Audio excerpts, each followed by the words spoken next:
is you're asking, when my child does grade 6 exam, what next? Isn't it? What next? So grade 6 exam? Yes. Yes. What next, isn't and then it? now grade 9 exam, what next? Okay. From what I've heard, like this school, you have a capacity to host. You're not in a crisis. There are schools I know that are in a crisis. Okay? So as parents, I think our concern should be for children who are not in a school like this, for example, where there is no coordination, they don't have the capacity to do anything about that. So then your child will be left hanging after the exam, isn't it? Because now what is next? Ideally, I'm thinking as a citizen, what they should do is just to convert the classes they have already and continue. There's a continuity. Yeah? Now, for what happens with them, basically, if you look at it, they should join grade what? Automatically grade 7, isn't it? So my concern should be, is my child capable enough to join grade 7? Because it's a government policy. The government now I should question the government, where is my child going if, for example, their school cannot take this child, isn't it? Because Magoha said they are going to work on it. Do we have time? Do we have time to change this school? Because remember, we still have 844 children who are still in session, isn't it? We even have Form 4 again this year doing exams. We have classes again doing exams this year, isn't it? So you can imagine next year how it's going to be. What is it? The transition is scaring all of us. But I want to put my faith that if there is a will, there is a way. Yeah? Right now, it's not clear for everyone. It's not clear because you can see as parents, when you listen to what they're saying, the government is saying about this, it's not clear. It's not making sense. So I don't know whether we're waiting. You know, we are reactive, not proactive. So maybe when we finish class 6 or exam EV, then they say, oh, where are they going? Then they'll give us a directive. But for now, for a school like this, personally, I wouldn't be in a crisis. I would just work with the flow because it's beyond us. There's nothing we can do about it, isn't it? The government should tell us. It's like now, when the government, when they did KCPE last year, who did the selection? Us or the government? The government, isn't it? So I don't know whether they're going to do a selection and say, children from this area, maybe you're transitioning to that area. I don't know if that's the case. But marks is not going to determine where your child goes, you know. It's just going to tell us, is your child ready to join grade 7? And if they do, where are they going to?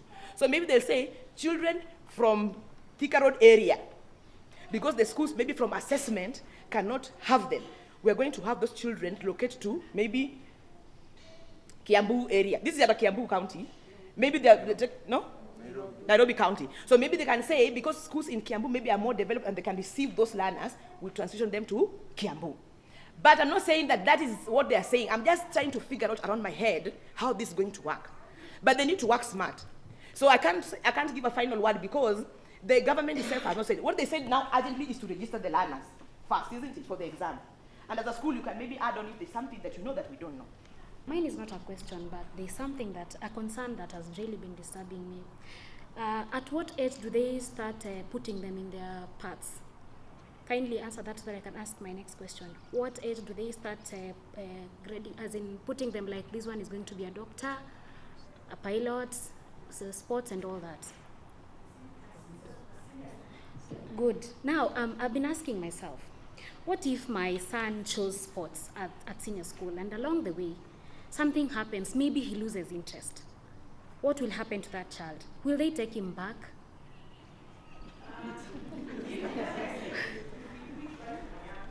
You see, the Israelis, when they bear children, the Israeli concept of motherhood, childbirth, it's very interesting. When you give birth to your child, you start addressing them as who you like them to be in future. It starts at birth. You start it at a young age. There is no confusion about it. No. So if they're going to, as a school, they will do their part, isn't it? And I said at home, let us not fail in doing our part. If the school forces your child to be a musician, and you know my child's not a musician, this one will tengera mbio. You start saying, I think my child is like this. But you know we have children who are multi-talented, isn't it? You have a child who's very good in sports, a child who's very good in arts. We need to acknowledge that. But my aim is to say, basically, we start at a young age. Yeah? So I don't think when they start at a young age, a musician atakuwa tu kuimba from the word go. Like my boy, I know huyo ni engineer, ana papayuka sana, and he's hands-on. So I start nurturing him towards those, giving him opportunities. And at school, I tell them, ukiona akanafanya hivi, let him be. Because there's a goal we're driving at as we go along. Okay? So what is the next question if I've answered that? I've answered it. Excellent. So just work with the school. Remember, that's why you early intervene.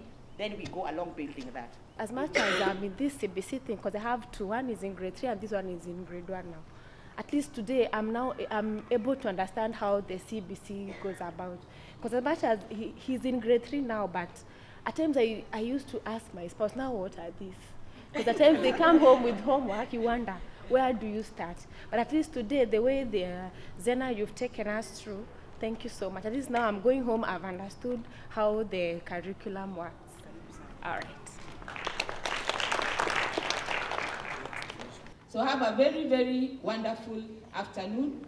God bless you, God bless you, God bless you.